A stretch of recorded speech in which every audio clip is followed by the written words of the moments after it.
Transgender ideology is the idea that you can change sex or be born in the wrong body. That is not true, and it's causing harm.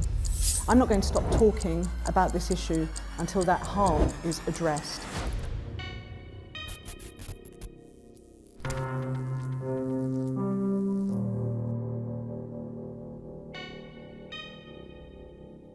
I'm an equality and human rights barrister.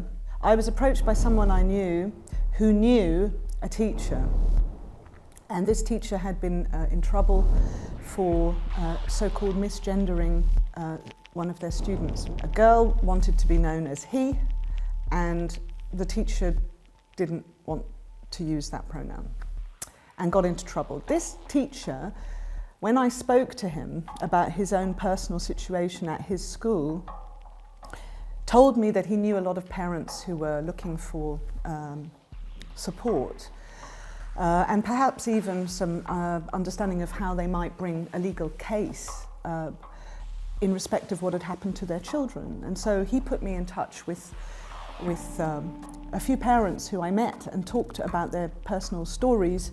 And then we announced with the Bad Law Project that we intended to bring legal action against the Department for Education in the United Kingdom. And then I was contacted by many, many people, but not just from the UK, but from all over the world, from the Caribbean, from Canada, from Ireland. So if I want to know, for example, what the Gender Recognition Act says, I can go and look at the legislation.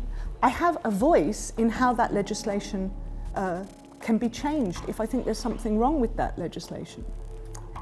But when something is a policy, a diversity and inclusion policy, which is written not by Parliament, not by people that I vote for, not by people that I can approach, not by people that I can petition, I'm simply left with a huge question mark. Who wrote this policy? Who decided that LGBT was going to be a massive campaign in schools and that children would be told routinely that it's okay to be trans? That some people are born in the wrong body? Well, the answer to that can only be these political lobby groups. The most famous one is Stonewall. It's a campaigning group that has its history, I suspect, in the United States, because the Stonewall was the name of a pub, famous gay pub. It's an American context, it's an American reference. But Britain has its own Stonewall. And Stonewall is the most famous example of a gay, supposedly gay, LGBT campaigning group that we know now has been actively consulting with civil servants and with politicians to make sure that the policies of diversity, equality and inclusion, wherever they are disseminated, include this idea of the T within the umbrella of LGBT.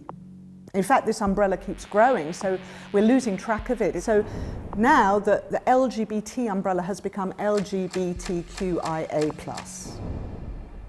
And I think you can do whatever you want under that umbrella. But you can do it, and you can say, I'm doing this in your child's school. It's in all these policies that we're seeing. And as I say, when you put them into schools, because schools now are mandated to teach something called relationships and sex education, and we're now seeing more and more materials that are being directly targeted in the name of LGBTQIA+ equality, with children learning that they can be anything under the rainbow they want to be. So a boy is told that he can be a girl and he can be a lesbian. He finds that cool. He finds that idea cool, maybe because he's a heterosexual boy who likes girls. This way he can be a lesbian in a boy's body.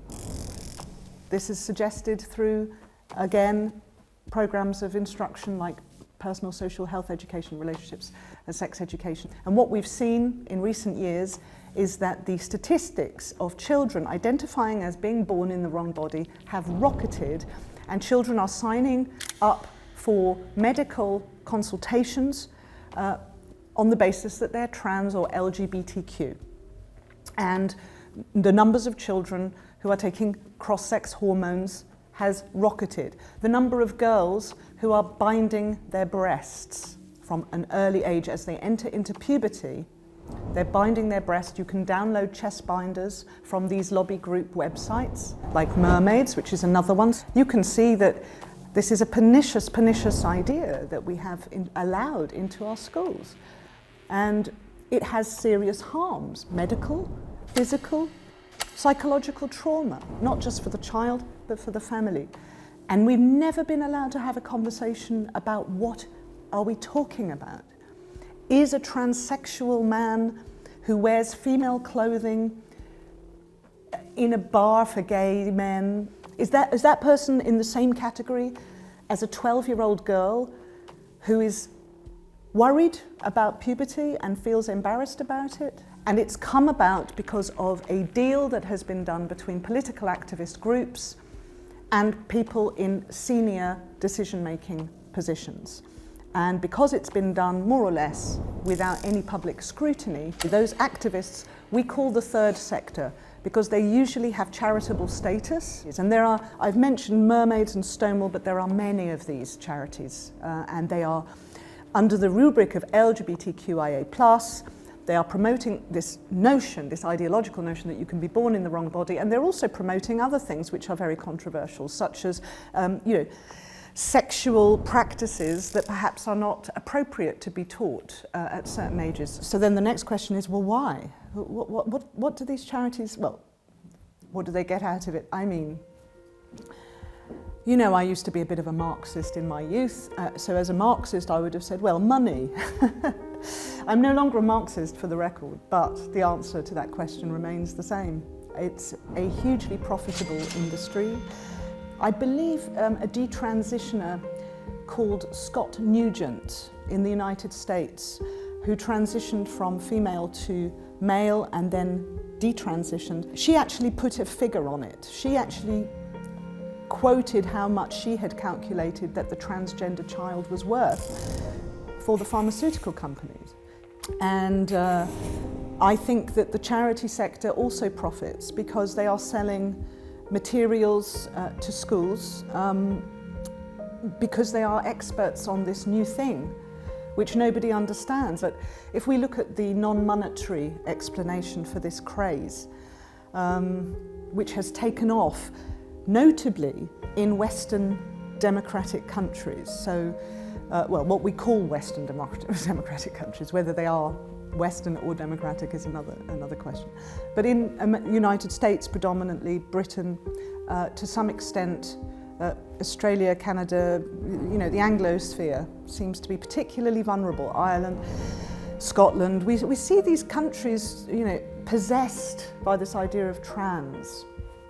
We don't see that idea so popular or so promoted in other areas of the world. And I think one psychological explanation for that might be that in areas outside of the West, the family is a more important institution. It's valued collectively, socially.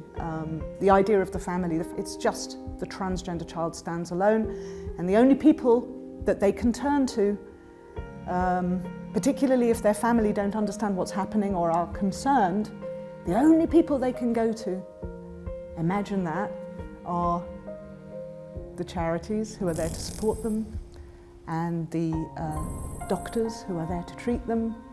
And you see how it works. You're making the child into an instrument of this new industry that's growing up, which is it's a combination of corporate power and greed and state power and authority. I think the West needs to wake up and start thinking about what are its priorities. Do we prioritize pharmaceutical profit over a child's health?